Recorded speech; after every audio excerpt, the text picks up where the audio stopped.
precisa ser esclarecida. Vamos aguardar a exumação do corpo do ex-presidente João Goulart. 7 horas e 8 minutos. O prefeito de São Paulo, Fernando Haddad, afirmou que seu antecessor, Gilberto Kassab, ficou estressado com a informação sobre a fraude e a investigação sobre a fraude milionária no ISS de São Paulo. 4 auditores da prefeitura foram presos no dia 30 sob suspeita de participação do esquema. Eles tinham cargos de confiança na Secretaria de Finanças durante a gestão Kassab. Foi a primeira vez que o ex-prefeito, presidente do PSD, criticou o governo do PT em São Paulo. Foi uma resposta à entrevista de Haddad, em que o prefeito disse ter encontrado a prefeitura em situação de descalabro e degradação. Só que ontem um vereador do PT, Donato, que é exatamente o secretário de governo de Kassab, foi envolvido no esquema e pediu demissão. Há suspeitas de que ele tenha recebido propina dos corruptos que estavam roubando a prefeitura de São Paulo. Daqui a pouquinho eu vou até fazer um comentário sobre esta roubalheira na prefeitura de São Paulo, que reflete o fazer político do Brasil hoje.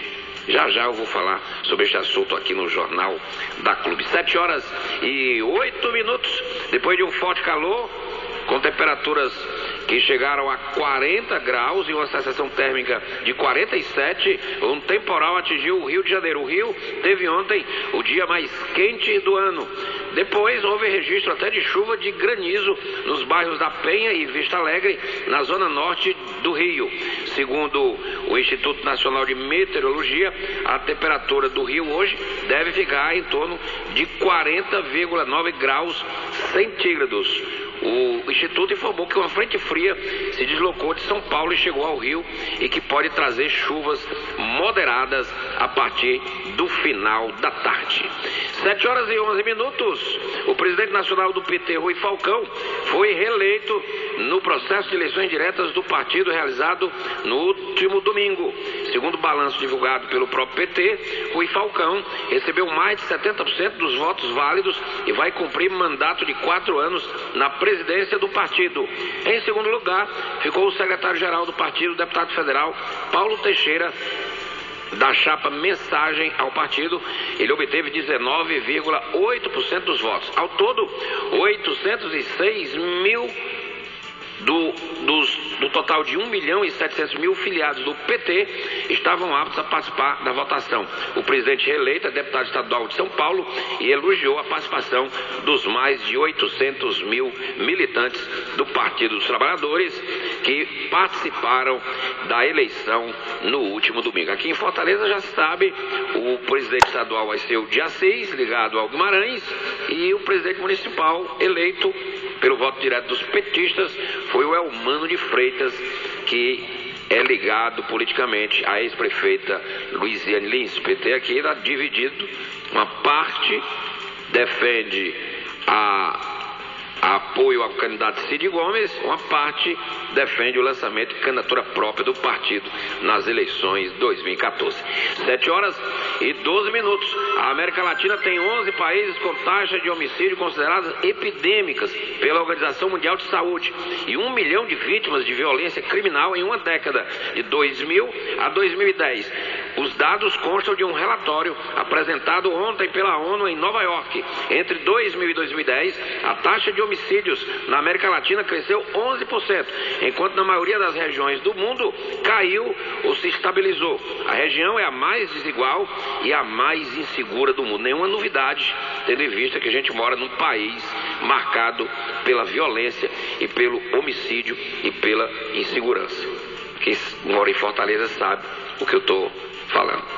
11:12, uma cidade insegura em que o povo vive com medo, a nossa Fortaleza, lamentavelmente.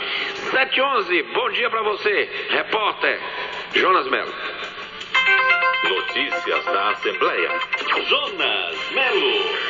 Bom dia a você, Renato. Bom dia, Luizinho Barros. Bom dia aos milhares de ouvintes que sintonizam na manhã desta quarta-feira, 13 de novembro de 2013, o Jornal da Clube. Já no primeiro expediente constam oradores inscritos para os 90 minutos do tempo regimental da Assembleia Legislativa. Fernanda Pessoa, Antônio Carlos, Heitor Ferre, Fernando Hugo, Mauro Filho e professor Teodoro. Já no segundo expediente, constam 4 oradores: Antônio Carlos, Miriam Sobreira, Neném Coelho e Ferreira Aragão. A Comissão de Trabalho, Administração e Serviço Público, aqui da Assembleia Legislativa, irá debater em audiência pública hoje a campanha pelo desarmamento voluntário. A iniciativa partiu da deputada Miriam Sobreira, do PROS. Para ela, a necessidade de se realizar um debate com esse teor em prol da segurança da população fortalezense. A discussão acontecerá no complexo de comissões técnicas aqui da Assembleia Legislativa a partir das 2h30 da tarde, 14h30. O governador Cid Gomes assina a construção de 2.096 unidades habitacionais em Maracanaú, na região metropolitana de Fortaleza. A ordem de serviço, Renato, será assinada hoje, às 9h30. O residencial Orgulho do Ceará integra o programa habitacional Minha Casa Minha Vida. Outra informação que eu tenho para você é a respeito de que ficou para a próxima semana a votação da proposta de emenda à Constituição que reduz a maioridade penal. O relator da matéria na CCJ, senador Ricardo Ferraz, defendeu a aprovação da proposta que abre possibilidade de punição de menores em certos casos. A repórter Yara Farias Borges está em Brasília e traz informações. A redução da maioridade penal é sugerida em 6 propostas de emenda à Constituição. Uma delas, do senador Aloysio Nunes Ferreira, do PSDB de São Paulo, abre a possibilidade de punição dos maiores de 16 anos em casos de tortura, terrorismo, tráfico de drogas e crimes hediondos, ou para casos de reincidência em lesão corporal ou roubo qualificado. Caso seja aprovada, uma lei complementar deverá permitir que o pedido seja feito exclusivamente pelo Ministério Público. Relator das propostas, o senador Ricardo Ferraz, do PMDB do Espírito Santo, observou que o tema é polêmico. Enquanto alguns defendem a manutenção da maioridade em 18 anos, outros pensam que os jovens com 16 e 17 anos devem ser punidos pelo Código Penal. Na opinião de Ferraço, a proposta do senador Aloysio Nunes encontra uma medida apropriada. Ela dá à sociedade um instrumento inteligente e eficaz para que os operadores do direito penal, promotores e juízes, possam fazer a distinção entre os casos de criminosos jovens na vida dos quais o ato criminoso consubstancia um infortúnio relacionado à imaturidade e aqueles em que o crime reflete uma corrupção irreparável. Um dos argumentos contrários à redução da maioridade penal afirma se tratar de cláusula pétrea, o trecho da Constituição que não pode ser alterado. Ferraço discorda e lembra que nos últimos 12 anos, atos criminosos praticados por menores de 18 anos aumentaram 80%. A sociedade brasileira não pode mais ficar refém de menores que, sob a proteção da lei, praticam os mais repugnantes crimes. O Congresso brasileiro tem que sair desse manto, acho eu, de covardia, de não fazer esse enfrentamento, aguardando que mais uma vez o Supremo Tribunal Federal possa judicializar uma prerrogativa que a nós foi denegada pela população brasileira. O senador Randolfo Rodrigues, do PSOL do Amapá, adiantou ser contrário à redução da maioridade penal. Depois de examinada pela CCJ, a proposta ainda será votada em 2 turnos no plenário, antes de ser enviada à Câmara dos Deputados. Da Rádio Senado, Yara Farias Borges. O Senado aprovou ontem, terça-feira, Renato, em segundo turno, a proposta de emenda à Constituição que torna o orçamento impositivo. O texto sofreu várias mudanças, inclusive uma apresentada pelo líder do PMDB, senador Eunício Oliveira, que destina 50% do valor das emendas parlamentares para a área de saúde, somando mais de 3,9 bilhões de reais ao ano para o setor. Essa iniciativa foi fundamental para que a União se comprometesse com a aplicação do repasse para a saúde destinado para até 2018, 15% da receita líquida, o que contabiliza mais de 64 bilhões de reais a mais para a saúde. Devido às alterações, o texto segue para análise da Câmara. Vamos ouvir o senador Eunício Oliveira. Os municípios brasileiros possam receber esses recursos através das prefeituras para que a saúde pública possa melhorar, inclusive com essa novidade da questão do custeio que foi incorporado no relatório do senador Eduardo Braga. Portanto, aí uma medida importante para custear a saúde em todo o Brasil. E uma pesquisa mostra que 62% dos brasileiros devem usar o 13º salário para quitar dívidas. Percentual é 1,64% do que o registro do ano passado. Cheque especial e cartão de crédito serão as principais dívidas quitadas neste fim de ano. Vamos a Brasília com a repórter Thaís Passos. Você já sabe como vai gastar seu 13º salário? 62% dos brasileiros devem utilizar a gratificação de Natal para o pagamento de dívidas. É o que mostra a pesquisa da ANEFAC, Associação Nacional dos Executivos de Finanças, Administração e Contabilidade. O percentual é 1,64% maior do que o do ano passado. Isso demonstra, segundo a entidade, que a redução da atividade econômica e a inflação mais elevada aumentaram o endividamento dos consumidores. O cheque especial e o cartão de crédito são as principais dívidas que serão quitadas com dinheiro extra de fim de ano. O levantamento mostra ainda uma redução de 12% no número de pessoas que vai gastar o 13º com os presentes de Natal. No entanto, quem vai utilizar parte do abono para as compras de fim de ano deve gastar o dinheiro principalmente com celulares, roupas e eletroeletrônicos. A pesquisa ouviu 600 consumidores. De Brasília, Thaís Passos. E no dia 19 a 21 de novembro acontecem eleições online para o Conselho Regional de Contabilidade do Ceará. Nós conversamos com o Otacílio Valentim, conversa com a Rádio Clube e fala sobre a Chapa 2, que vai disputar a presidência do Conselho Regional de Contabilidade. Bom dia.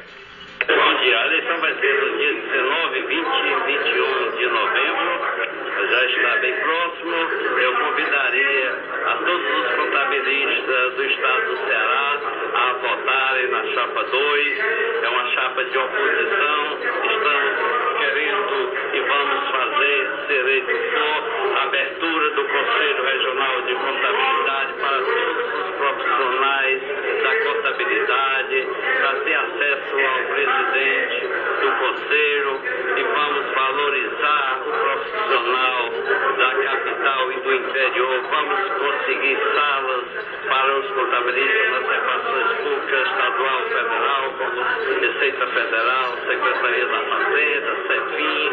Vamos fazer cursos, palestras, seminários gratuitos, abertura do sistema para que todos acompanhem as contas do Conselho Regional de Contabilidade. Vamos procurar fazer uma administração voltada ao contabilista, à união da classe e valorização profissional.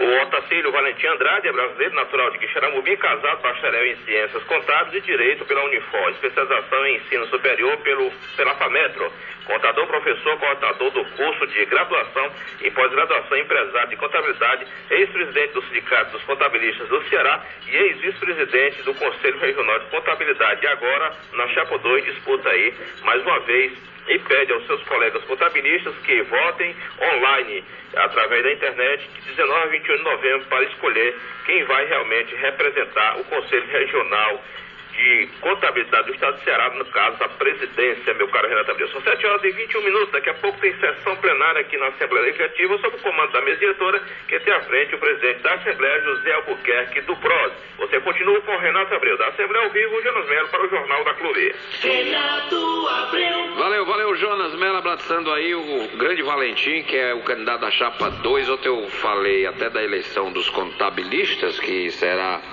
uma eleição moderna, online, dias 19, 20 e 21, na próxima semana, online, pelo computador. Você se habilita, pega uma senha e vota na sua casa, no seu escritório, enfim, votação online, Chapa 2, que é a chapa aí liderada pelo Valentim, que promete aí uma revolução no Conselho Regional dos Contabilistas.